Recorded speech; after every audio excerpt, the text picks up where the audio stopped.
कहते हैं ना, अपराधी कितना भी शातिर क्यों ना हो, कोई ना कोई ऐसी गलती जरूर कर देता है जो उसकी काली करतूतों का भांडाफोड़ कर देती है।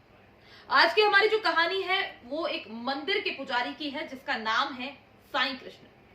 साईं कृष्ण ने जो कृत्य किया है उसे सुनकर आपका भी रिश्तों से विश्वास उठ जाएगा। कहानी को पूरा जानने के लिए वीडियो को अंत तक जरूर देखें। जितना धार्मिक इसका नाम है, इसका आचरण ठीक इसके विपरीत है। ये इंसान की शक्ल में हैवान है जो अपनी ही भांजी अप्सरा से प्रेम कर बैठा, जो कि मामा कहलाने के नाम पर कलंक है। ये मामा कंस से भी ज्यादा हैवान निकला। इतनी चतुराई से इसने इस कत्ल को अंजाम दिया कि उसे लगा कि किसी को शक नहीं होगा, लेकिन उसकी छोटी सी गलती ने उसे पुलिस के सामने बेनकाब कर दिया। दोस्तों, ये कहानी सच्ची है और अगर आपको मेरी ये कहानी पसंद आए तो चैनल को लाइक शेयर जरूर कीजिएगा। दरअसल हुआ कुछ यूं कि साईं कृष्ण पुजारी नाम का ये व्यक्ति पहले से शादीशुदा है और इसके बच्चे भी हैं, और इसके बावजूद ये अपनी भांजी अप्सरा से प्रेम कर बैठा। अप्सरा एक प्राइवेट कंपनी में नौकरी करती थी और लगातार पुजारी पर शादी का दबाव बना रही थी।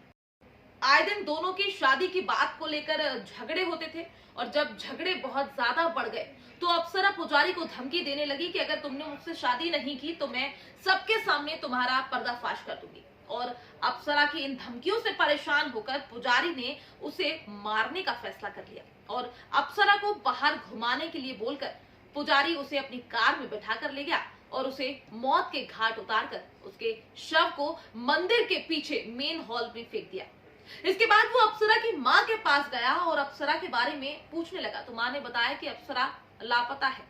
तो माँ को लेकर वो थाने गया और अप्सरा के लापता होने की झूठी शिकायत भी दर्ज करवाई। अप्सरा को मारने के बाद पुजारी ने अप्सरा के कपड़े भी जला दिए थे और उसके बाद अपनी कार को धोकर अपने घर के नीचे खड़ा कर दिया। पुलिस को पुजारी पर कुछ संदेह हुआ और जब पुलिस ने सख्ती से पुजारी से पूछताछ की तो वो टूट गया और उसने अपना जुर्म कबूल कर दिया। और तो और कृष्ण साईं इतना चालाक था कि उसने खुद ही पुलिस स्टेशन जाकर अप्सरा की गुमशुदगी की रिपोर्ट दर्ज कराई। पुलिस ने शनिवार सुबह आरोपी को जज के सामने पेश किया और उसे 14 दिन की रिमांड पर लिया गया है। पुलिस की पूछताछ में कुछ अहम तथ्यों का भी खुलासा हुआ है, जिसमें पता चला है कि साईं कृष्ण अप्सरा को मार्च महीने से मारने की प्लानिंग कर रहा था, जिसके लिए उसने पूरी योजना बनाकर रखी थी, जिसके लिए वो हैदराबाद के बाहर जगह ढूंढ रहा था। यहाँ तक कि उसने गूगल पर यह भी सर्च किया था कि किसी इंसान को कैसे मारा जाए, और आखिर उसका शैतानी दिमाग जीत गया और उसे वो मौका मिल गया जब उसने अपनी घिनौनी करतूत को अंजाम दिया। अप्सरा नींद की गोलियां खाती थी और उसने उस दिन नींद की गोली लेकर कार में ही सो गई। कृष्ण साईं ने इस मौके को समझकर उसे सुबह 3:30 बजे पत्थर से उस पर वार करके उसकी हत्या कर दी।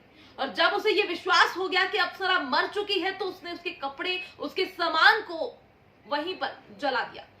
ये दरिंदा तो अप्सरा का अंतिम संस्कार वहीं करना चाहता था, लेकिन उसे अंतिम संस्कार के लिए लकड़ियां नहीं मिली।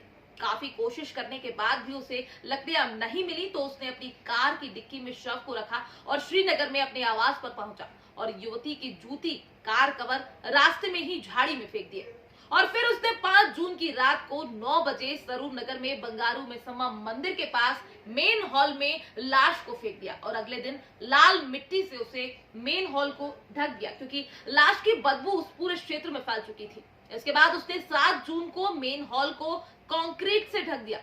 यहां तक कि इस दरिंदे ने अप्सरा के चेहरे को इतनी बुरी तरह से कुचल दिया था कि किसी को भी उसे पहचान पाना बहुत मुश्किल था। लेकिन कहते हैं ना, अपराधी कितना ही शातिर क्यों ना हो, कानून के हाथों से बच नहीं सकता।